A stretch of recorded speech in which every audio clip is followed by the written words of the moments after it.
और से ही हमारे पूरे जीवन को मैजिकल बनाता है। तो बहुत इंपॉर्टेंट है कि सुबह में उठ के हम पूरे दिन के लिए कृतज्ञता के मारे। सो हम रीडिंग शुरू करेंगे। रीडिंग इंस्ट्रक्शन या स्नैक्स करना। तो जो लोग भी यूट्यूब से अभी सुन रहे हैं, मैं देख रहा हूँ कि करीबन 350 लोग जैसे जुड़ गए हैं यूट्यूब पे। तो अगर आप बुक रीड करना चाहते हैं, अगर आपको शेयरिंग करना है लास्ट पार्ट में, बीच में मैं जब शेयरिंग का मौका दूंगा तब, तो आप जूम से जुड़ सकते हैं।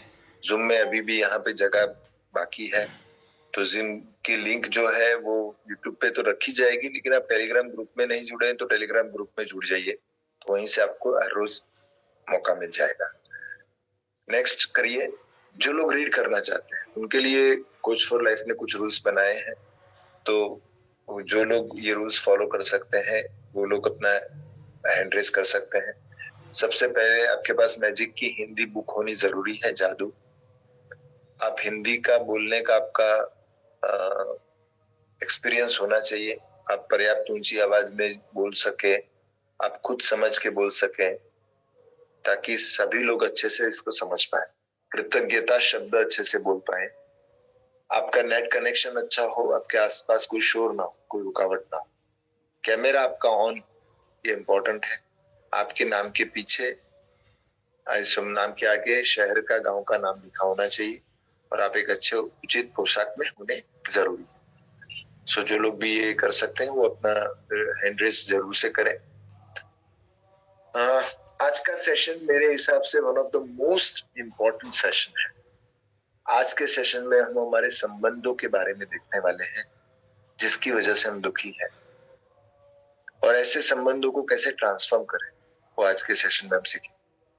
बहुत पावरफुल सेशन है। सच में आपको इतना फायदा हो सकता है जिसका आपको अंदाजा नहीं। हम सब हमारे जीवन में रिलेशनशिप में ही जीते हैं। संबंधों से ही दुनिया है। सब कुछ है लेकिन रिलेशनशिप नहीं है किसी के साथ, तो जीवन कैसा होगा। और होता क्या है कि हमारे जीवन में कोई एक या दो रिलेशनशिप में कुछ प्रॉब्लम है, तो वहां पे ही हमारा ध्यान ज्यादा से ज्यादा जाता है, और वो रिलेशनशिप को मन में याद करके हम दुखी होते हैं। तो आज ऐसे ही रिलेशनशिप को ट्रांसफॉर्म करने के लिए हम आज का सेशन सुनने वाले हैं। तो मेरी आपसे विनती है, पूरा ध्यान आप यहाँ पे दीजिए। अपने जीवन को इस सेशन में लाना है और पार्टिसिपेट करना है। मैं आपको बता सकता हूँ इस सेशन के बाद आप सेम नहीं रहेंगे, ये मेरा आपसे वादा है। सो रीडिंग करने के लिए मैं शीला जी को अनम्यूट करता हूँ। यस शीला जी, रीडिंग शुरू करिए। यस सर, चांस देने के लिए सर नमस्ते। Yes please. 15वां दिन, जादू से अपने संबंधों को मधुर बनाए। यदि आपका कोई संबंध टूट गया हो, या आपको उसमें मुश्किल आ रही हो, या आपका दिल टूट गया हो, या आप किसी बात के लिए किसी से द्वेष कर रहे हो, या उस पर द्वेष मढ़ रहे हो, तो उसे कृतज्ञता के जरिए बदल सकते हैं। कृतज्ञता किसी भी मुश्किल संबंध को जादू से बेहतर बना देगी। चाहे वह व्यक्ति पति हो या पत्नी, भाई हो या बहन, बेटा हो या बेटी, साझेदार, बास, व्यवसायिक, ग्राहक, ऑफिस का सहयोगी, सास ससुर, अभिभावक, मित्र या पड़ोसी हो। Thank you, thank you, thank you so much Sheela ji, बहुत अच्छे से रीड करने के लिए। सो अभी मैं जो बात करने जा रहा हूँ, इसके लिए आपको आपके खुद के जीवन में देखना है। आपको ये सोचना है, आज मेरे जीवन में किसके साथ मेरे संबंध अच्छे नहीं है, या ऐसा कौन है जिसको याद करते मुझे अच्छा फील नहीं होता है। हो सकता है वो व्यक्ति हमसे जब भी मिले तो इस तरह से पेश आता हो कि हमें अच्छा फील ना हो, मैं गुस्सा आए, इरिटेशन हो, कुछ ना कुछ कॉन्फ्लिक्ट हो, संघर्ष हो, छोटी छोटी बातों में आर्गुमेंट हो जाती हो। या हो सकता है उस व्यक्ति ने हमारा बहुत सारा इंसल्ट किया, उससे हम बहुत हर्ट हुए, उन्होंने हमारा दिल तोड़ा हो, हमें धोखा दिया हो, चीटिंग की हो, नुकसान पहुंचाया हो, तकलीफ दी हो। ऐसा भी हो सकता है। ऐसा भी हो सकता है कि उस व्यक्ति के साथ आपके रिलेशनशिप अच्छे थे और वो व्यक्ति अचानक आपको छोड़ के इस दुनिया से चला गया है, और उनको याद करके आप दुखी हो कि क्यों मुझे वो अकेला छोड़ के चला गया। या हो सकता है ऐसा कोई रिलेशनशिप हो जिसमें उस व्यक्ति का नाम लेते ही मन में नफरत से आप मन भर जाता, बहुत द्वेष आता, बहुत सारी गलतियां उनकी दिखती। ये जो रिलेशनशिप की जो मैं बात कर रहा हूं, वो रिलेशनशिप ऐसा भी हो सकता है कि वो बिल्कुल टूट गया हो, उसके साथ बोलने का व्यवहार ही ना हो। ऐसा भी हो सकता है कि वो संबंध आपका अभी चालू है, व्यवहार में है, आप उनके साथ कम्युनिकेशन में है, लेकिन समस्याएं बढ़ गई। तो सोचिए आपके मन में किस व्यक्ति का विचार आ रहा है। एक और बात, ये जो बात कर रहा हूं उसमें कौन से रिलेशनशिप आ सकते हैं। ये रिलेशनशिप एकदम नजदीकी भी हो सकते हैं, जैसे आपके हस्बैंड या वाइफ, आपके भाई या बहन, सास या ससुर, देवरानी जेठानी, माता पिता, बेटा बेटी, या थोड़े दूर के संबंध भी हो सकते हैं, जैसे कोई पुराना दोस्त, पुराना या अभी का बिजनेस पार्टनर, कोई क्लाइंट, बॉस, पड़ोसी, कोई भी रिलेशनशिप हो सकता है जो कभी आपके लिए बहुत इंपॉर्टेंट था या आज भी बहुत इंपॉर्टेंट है। क्या कोई व्यक्ति आपके ध्यान में आ रहा है जिसके साथ के रिलेशनशिप पहले जैसे बेहतर नहीं है? उस रिलेशनशिप को याद करते आपको अच्छा फील नहीं होता है? ऐसा एक रिलेशनशिप आपको माइंड में लाना है। अगर आपके मन में वो रिलेशनशिप आपने चुन लिया है तो आप चैट में या तो उनका नाम लिखिए या तो डन लिखिए, यस लिखिए, तो मुझे पता चले कि नहीं, आप बैकग्राउंड में आपके मन में आ गया है एक रिलेशनशिप। जो लोग यूट्यूब पे है वो यूट्यूब पे भी लिख सकते हैं आपका नाम या डन या जो भी लिखना चाहते हैं। यस मैं देख सकता हूँ बहुत सारे लोगों ने नाम यस डन यस देन, किसी ने नाम लिखा है पिंकी दीदी, भाई, बहुत बढ़िया, फ्रेंड, बहू, यस भाई, थैंक यू सो मच। आप सबके पार्टिसिपेशन के लिए मैं दिल से आपको धन्यवाद देता हूँ।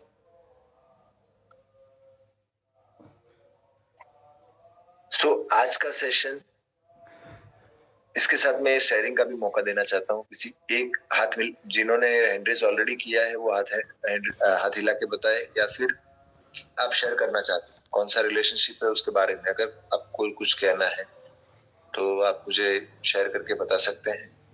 यस मैं भरत जी को अनम्यूट करता हूँ। यस भरत जी बताइए शॉर्ट में। नमस्कार सर, धन्यवाद सर। हाँ, कौन से रिलेशनशिप में आप काम करना चाहते हैं?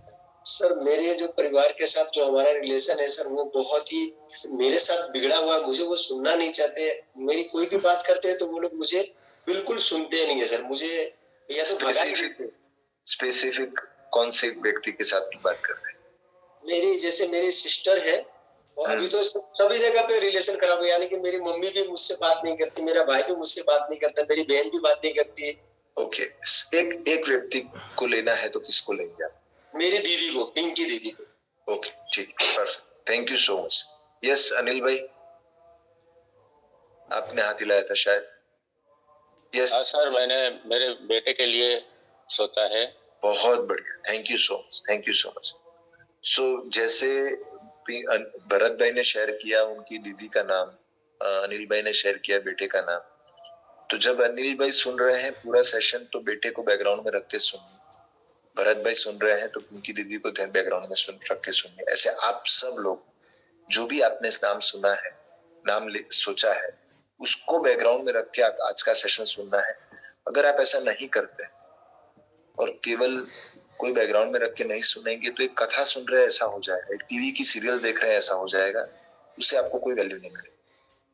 आपका जीवन यहाँ पे लाके आप सुनेंगे तो सच में आपको फायदा होगा। तो आप ऐसा करिए तो आपको बहुत फायदा होगा। Thank you so much for your sharing. अभी आज का सेशन इस बारे में है कि कृतज्ञता से आपने जो रिलेशनशिप चुना है उसे आप बदल सकते हैं, उसे आप अच्छा बना सकते हैं। कृतज्ञता में वो जादू है, वो कैसा भी मुश्किल संबंध क्यों ना उसे बेहतर बना सकते हैं। हमें इस संबंध को बेहतर बनाने के लिए क्या करना है वो आज हम देखने वाले हैं। लेकिन उससे पहले ये रिलेशनशिप क्यों ऐसा हो गया उसका रीजन हमें ढूंढना होगा। कोई भी रिलेशनशिप में प्रॉब्लम तब शुरू होती है जब उस रिलेशनशिप में हमें कुछ भी अच्छा नहीं दिखता है, अंदर से अच्छा नहीं दिखता है। हमने अंदर से उसकी सामने वाले की गलतियां दिख दी। इसकी वजह से हमें जरा भी कृतज्ञता महसूस ही नहीं होती। बहुत लॉजिकल है। जब भी हमें सामने वाले के में प्रॉब्लम दिखता है, उनकी जो मिस्टेक्स है, उनके जो दुर्गुण है, उन्होंने जो हमारे साथ गलत किया है, जब वो दिखता है तब कैसे कृतज्ञता की फीलिंग, कैसे थैंक यू का भाव आएगा। लेकिन यहाँ पे लाइफ का एक बहुत इंपॉर्टेंट रूल मैं आपको बताना चाहता हूँ। किसी भी रिलेशनशिप में दोष ढूंढने से, सामने वाले की गलतियां ढूंढने से कभी वो रिलेशनशिप अच्छा नहीं हो सकता है। उल्टा जितना हम अधिक फॉल्ट दूसरों में देखेंगे उतना वो रिलेशनशिप खराब होगा। और ऑथर तो यहाँ तक कहते हैं कि हमें नहीं पता है, लेकिन ऐसे रिलेशनशिप से केवल एक संबंध खराब नहीं होता है, पूरा जीवन खराब होता है। लेकिन वही रिलेशनशिप में अगर आप कृतज्ञता का अभ्यास करते हैं, उस संबंध से आपको क्या मिला है उसके बारे में सोचते हैं, तो वो सब द्वेष, वो सब नेगेटिविटी, सब बैड फीलिंग जो आपके अंदर है वो खत्म हो सकती है। आपका कैसा भी रिलेशनशिप बेहतर हो सकता है, आपका पूरा जीवन बेहतर हो सकता है। ये जादू संभव है। लेकिन आपके मन में ये विचार आएगा कि ये क्या चिराग बात कर रहा है, उस व्यक्ति के लिए कृतज्ञता इम्पॉसिबल। उस व्यक्ति के लिए मुझे मन में कुछ अच्छा दिखता ही नहीं, मैं कैसे उसके लिए कृतज्ञता फील करूं। या किसी को ऐसा विचार भी आ सकता है कि मुझे ऐसी व्यक्ति के प्रति कृतज्ञता क्यों व्यक्त करनी चाहिए जिस व्यक्ति ने मुझे इतनी तकलीफ दी है, मुझे इतना दुख पहुंचाया है।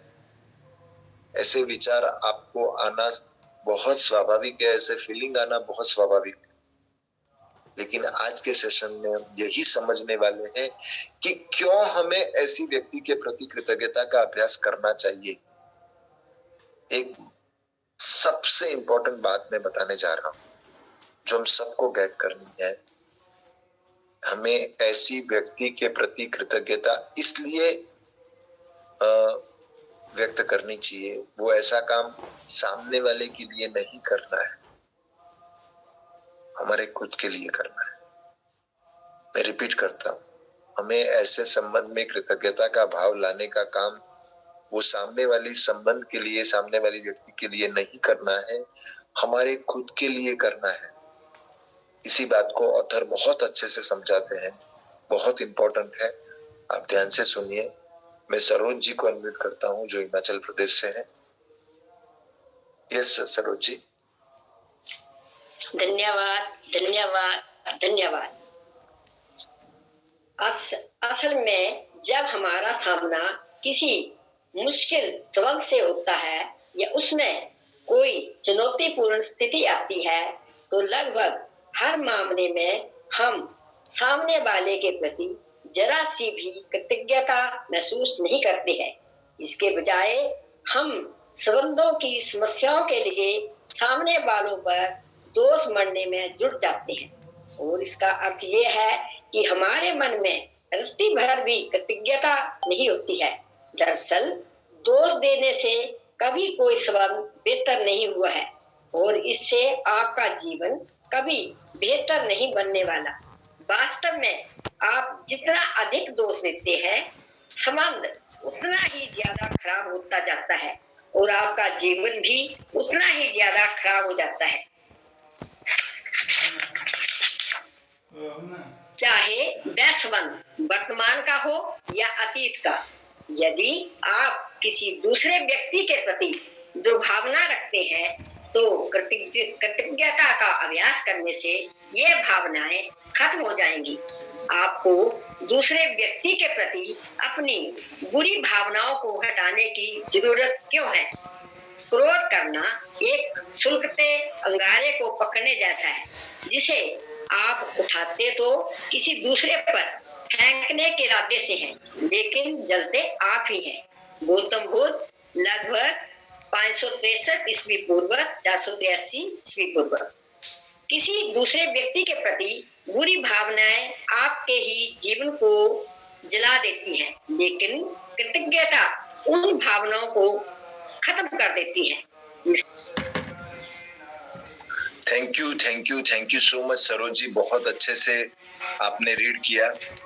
सो श्री गौतम बुद्ध जी ने कितनी जबरदस्त बात की। जब भी हम सामने वाले के लिए नफरत की फीलिंग रखते हैं, अंदर से गुस्सा होते हैं, द्वेष आता है, घृणा होती है, उनका शायद बुरा सोचते हैं, तब हम ऐसा सोच रहे हैं कि हम सामने वाले को नुकसान पहुंचा रहे हैं। लेकिन हमें बिल्कुल पता नहीं है कि हम खुद को ही कितना बड़ा नुकसान पहुंचा रहे हैं। कितना सटीक एग्जाम्पल दिया उन्होंने, जैसे आप गरम गरम जलते हुए अंगारे अपने हाथ में दूसरों पे डालने के लिए उठा रहे हैं, लेकिन सबसे पहले हम खुद को जलाते हैं। उस व्यक्ति ने, जिस व्यक्ति ने मेरे साथ में, मैं शुभ्रा जी मैं बीच में आपको रोकूंगा। आपकी लाइफ के रिलेशनशिप की बात करना चाहूंगा सर। मैं आपके फ्रेंड तो नहीं है यहाँ पे?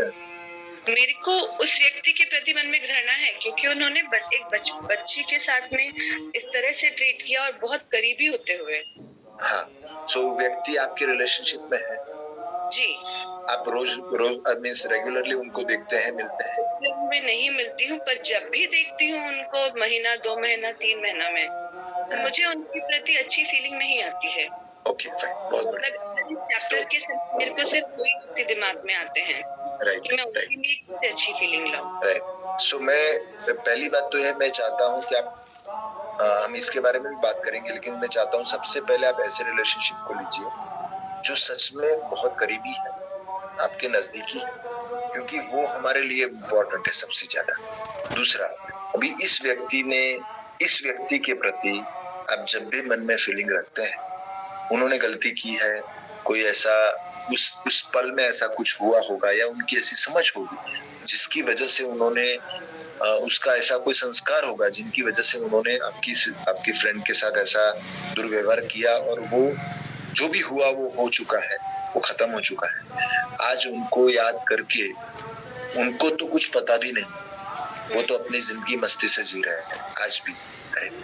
आप उनको याद करके मन में जब भी ऐसी फीलिंग लाते हैं, जब भी उनको याद करते हैं और मन में नफरत होती है, द्वेष आता है, उनके प्रति अंदर से अच्छा फीलिंग नहीं होता है, तो आप अंदर देखिए आपके अंदर क्या होता है।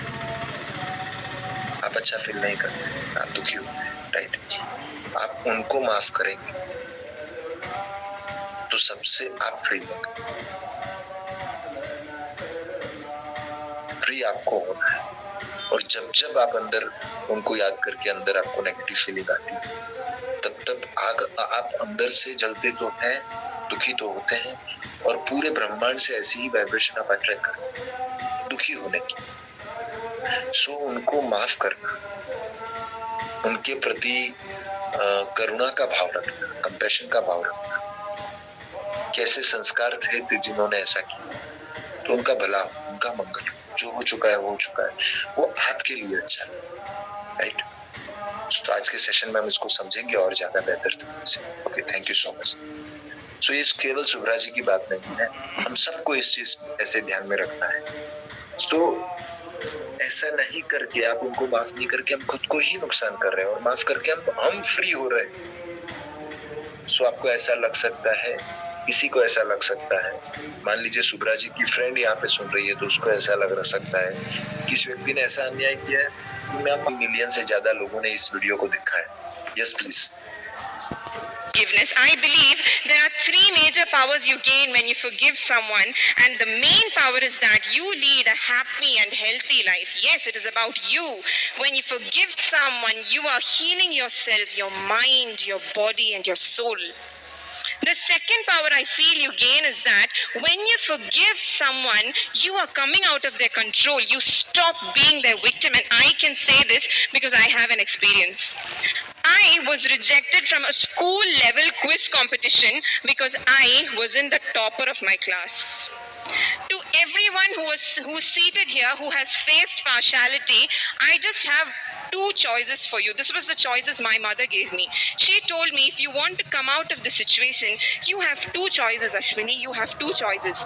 One, either you stay, you continue to feel hurt, anger, and feeling depressed, or you come out of the situation, stop being the victim of what they did. And I came out of the situation, I gained my confidence back, and I want you to re-empower yourself. My third power, what I think that you gain is that when you forgive someone, you come out of the emotions of anger, depression, and sadness. Once when I visited an orphanage, I happened to see a boy. His name was Ram. He was 13 years old and he was autistic. He couldn't see, he couldn't speak well. I just understood 4 to 5 points what he said, and that changed my life. When I spoke to him, he told me, my mother abandoned me. I was thrown to the dustbin. I did not know what mistake I did. I really did not know. But to come out of this situation, I forgave my mother and now I am happy. सो हमने देखा video में उसने उसे कहा कि आपके पास दो choice है, आप गुस्सा रह सकते हैं, दुखी रह सकते हैं, विक्टिम फील कर सकते हैं, या इस इंसिडेंट को भूल के आप आगे बढ़ सकते हैं। प्यारों को खोने की वजह से दुखी है, वो भी आगे की बात बहुत ध्यान से सुने, उनके लिए इम्पोर्टेंट बात आ रही। मैं रीटा जी को अनम्यूट करता हूँ जो स्टूडेंट्स हैं। Thank you. मेरे माता पिता को पहली नजर में ही एक दूसरे से प्रेम हो गया था। जिस पल वे मिले तभी से वे खुद साथ रहने के लिए सचमुच कृतज्ञ थे और उनका विवाह मेरी नजर में संसार का सबसे सुखद विवाह था। पिताजी की मृत्यु होने पर माँ बहुत दुखी हो गई। महीनों की पीड़ा के बाद उन्होंने कृतज्ञता की जादुई शक्ति का इस्तेमाल शुरू किया और अपने अथाह दुख दर्द के बावजूद कृतज्ञ होने के लिए चीजों की तलाश की। उन्होंने अतीत से शुरुआत की और खुशी के वे सारे अद्भुत समय याद किए जो पिताजी के साथ उन्होंने कई दशकों तक बिताए थे। फिर उन्होंने अगला बड़ा कदम उठाया और भविष्य में कृतज्ञ होने के लिए चीजों की तलाश करने लगी। एक एक करके उन्हें वे चीजें मिल गई। इस तरह उन्हें वे सारी चीजें मिल गई या याद आ गई जो वे हमेशा से करना चाहती थी, लेकिन पिताजी के जीवित रहते वक्त उन्हें करने का समय नहीं था। कृतज्ञता से इस साहसिक कदम के जरिए उन्होंने उनके सपनों को जादुई तरीके से साकार करने के अवसरों का सैलाब आने लगा और उनका जीवन दोबारा खुशियों से भर गया। कृतज्ञता की जादुई शक्ति ने माँ को एक नया जीवन दिया। Thank you Rita ji, thank you so much, बहुत अच्छे से रीड किया उसके लिए। सो हमने देखा कि ऑथर की मदर और फादर के बीच बहुत प्यारा और सुखद मैरिज लाइफ था और अचानक हस्बैंड को खोने के बाद वजह से रोंडाबन की मदर बहुत दुखी हुई। लेकिन कुछ ही महीनों के बाद यह अथाह दुख होने के बावजूद उन्होंने अतीत की उन सारी चीजों को ढूंढ कर गए, उनके लिए कृतज्ञता व्यक्त, उन सारे अद्भुत समय के लिए दिल से कृतज्ञता व्यक्त की जो उन्होंने अपने पति के साथ इतने साल गुजारे। और उसके बाद उन्होंने एक बड़ा कदम उठाया, भविष्य में कृतज्ञ होने के लिए चीजों को ढूंढने लगे। उन सारी चीजें वो अपने हस्बैंड की मौजूदगी